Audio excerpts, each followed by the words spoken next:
امریکی اسرائیلی میڈیا مسلسل یہ کہہ رہا ہے کہ اگلا نمبر ترکی کا ہے۔ چنانچہ آپ یہ خبر دیکھیں، مڈل ایسٹ مانیٹر میں یہ رپورٹ چھپتی ہے کہ اسرائیل کا اگلا ٹارگٹ ترکی ہے، اور یہ بات محض دھمکیوں تک نہیں ہے، اور یہ حقیقتاً ہے۔ نفتالی بینٹ اسرائیل کے سابق وزیر اعظم نے اسی تناظر میں بات کی تھی، اور آج اسرائیل کے موجودہ وزیر اعظم نیتن یاہو نے اپنی تازہ سٹیٹمنٹ میں کہا ہے کہ ہمیں دو طرح کے محاذوں سے اور دو طرح کے گروہوں سے اب نمٹنا ہے۔ ایک محاذ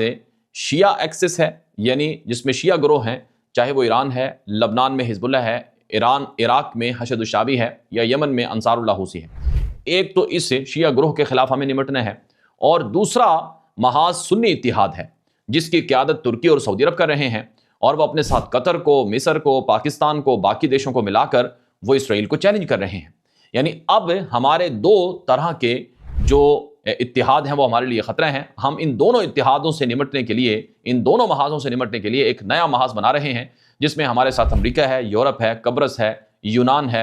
اور اسی طرح سے UAE بھی ہے۔ یونائٹڈ عرب ایمریٹس کہنے کو تو مسلمان ملک ہے، لیکن وہ اسرائیل کا حامی ہے، اسرائیل کے بلاک میں شامل ہے۔ یہ بات اسرائیلی وزیر اعظم نیتن یاہو نے خود اپنی ویڈیو سٹیٹمنٹ میں کہی ہے، جس سے یہ بات معلوم ہو رہی ہے کہ نیتن یاہو ترکی، سعودی عرب اور قطر، پاکستان، مصر وغیرہ کے خلاف اعلان جنگ کر چکا ہے۔ ایران کے خلاف تو وہ پہلے ہی اعلان کر چکا ہے۔ یہی نیتن یاہو کا موقف ہے۔ نیتن یاہو کا جو موقف ہے وہ یہی ہے کہ نیتن یاہو چاہتا ہے کہ اس وقت جو حالات ہیں، ان حالات میں وہ ایران اور ترکی ان سب کو ٹارگٹ کرے، اور وہ پھر مشرق وسطیٰ میں اپنے آپ کو پاورفل بنا لے، یعنی گریٹر اسرائیل بنا لے، یا اسرائیل کی بالادستی کر لے۔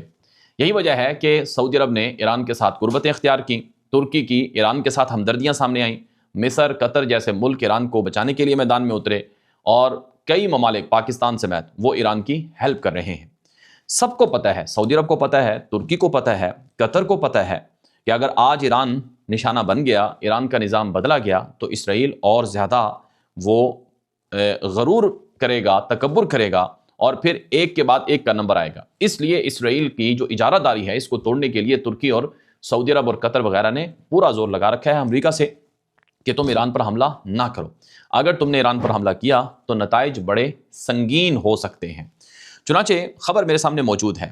کہ 57 مسلمان ملکوں کا ایک ہنگامی اجلاس بلا لیا گیا ہے، اور یہ اجلاس اسرائیل کے حالیہ فیصلوں کے خلاف بلایا گیا ہے۔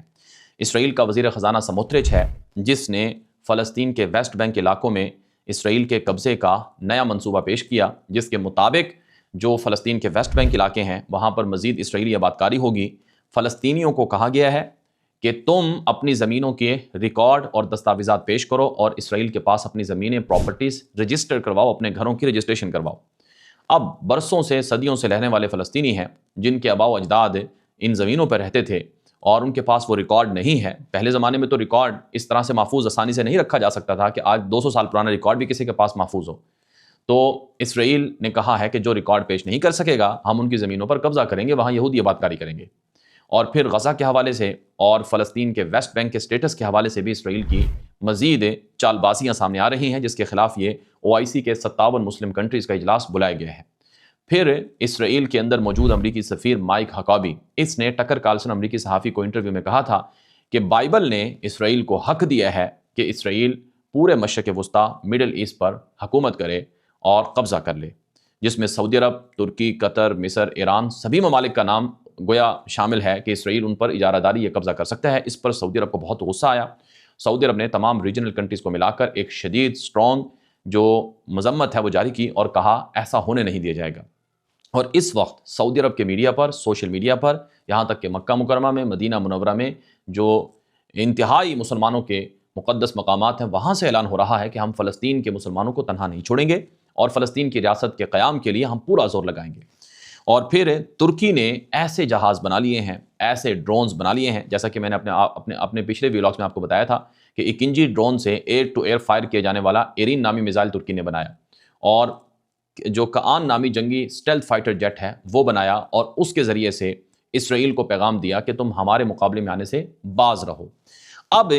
مشرق وسطیٰ میں بالادستی کی یہ جنگ چھڑ چکی ہے۔ ایک طرف سارے مسلمان کنٹریز ہیں تو دوسری طرف اسرائیل ہے، اور اسرائیل کی پشت پر امریکہ اور یورپ ہے، اور یہاں ایران، ترکی اور باقی سعودی عرب وغیرہ ان مسلمان ملکوں کی ایک اپنی ظاہری قوت اور طاقت ہے، اور دوسری طرف ان کے ساتھ رشیا اور چائنا کی ہیلپ ہے۔ اگرچہ یہ عرب ملکوں کے امریکہ سے تعلقات ہیں، لیکن عرب ملکوں کو پتہ ہے، سعودی عرب کو پتہ ہے، قطر سے بلین آف ڈالر یا ٹریلین ڈالر لیتا ہے امریکہ بطور انویسٹمنٹ کے، بطور مختلف چیزوں کے۔ قطر میں سب سے بڑا فوجی اڈا ہے امریکہ کا العدید ایئر بیس، اس کے باوجود اسرائیل نے قطر پر حملہ کر دیا، امریکہ نے اسرائیل کو نہیں روکا، اور پھر بعد میں ٹرمپ نے نیتن یاہو سے معافی منگوائی کہ غلطی سے حملہ ہو گیا ہے۔ تو سعودی عرب کو پتہ ہے کہ امریکہ نہ کل ہمارا تھا نہ آج ہمارا ہے، اس لیے سعودی عرب پاکستان سے، ترکی سے فوجی دفاعی تعلقات بنا چکا ہے، اور اس کے علاوہ سعودی عرب خود بھی اپنے ملک میں جدید ہتھیار تیار کرنے کے لیے ترکی سے معاہدے کر چکا ہے۔ تو مشرق وسطیٰ میں بہت بڑی گریٹ گیم چل رہی ہے، اور اسرائیلی میڈیا اس وقت ترکی کے خلاف اعلان جنگ کر رہا ہے، کیونکہ ترکی ہی واحد ملک ہے جو اسرائیل کو چیلنج کر رہا ہے، کیونکہ ان کے پاس ہتھیار ہیں، ٹیکنالوجی ہے، ترکی نے ایسی ٹیکنالوجی بنا لی ہے جو اسرائیل کے پاس بھی نہیں ہے۔ تو اس وجہ سے اسرائیل کو بڑا غصہ ہے ترکی پر، اور اسی وجہ سے یہ لڑائی اور کشیدگی بڑھ رہی ہے۔ آخر میں آپ کو ایک اور خبر دیں گے کہ ترکی کی جو مشہور پارٹی ہے، آک پارٹی، حزب العدالہ و تنمیہ پارٹی ہے، جسٹس اینڈ ڈیولپمنٹ پارٹی، جو طیب اردوان کی پارٹی ہے، اس پارٹی نے آج آفیشلی مذمت جاری کی ہے کہ فلسطینی علاقوں پر اسرائیل کے قبضے کو قبول نہیں کیا جائے گا، غزہ کے حوالے سے پالیسیاں مسترد کی جاتی ہیں، اور ترکی اپنی فوجیں اور مدد غزہ اور فلسطین کے مسلمانوں کے لیے جاری رکھے گا، اور فلسطین کی ریاست کے قیام کے لیے اور مسجد اقصی اور القدس کی حفاظت کے لیے ترکی پورا اقدام کرے گا۔ تو اس سے آپ اندازہ لگا لیں کہ صورتحال کتنی زیادہ سخت ہو چکی ہے۔ اب تک کے لیے اتنا ہی، مزید تفصیلات اور خبریں آتی رہیں گی، اجازت دیجیے، السلام علیکم ورحمۃ اللہ وبرکاتہ۔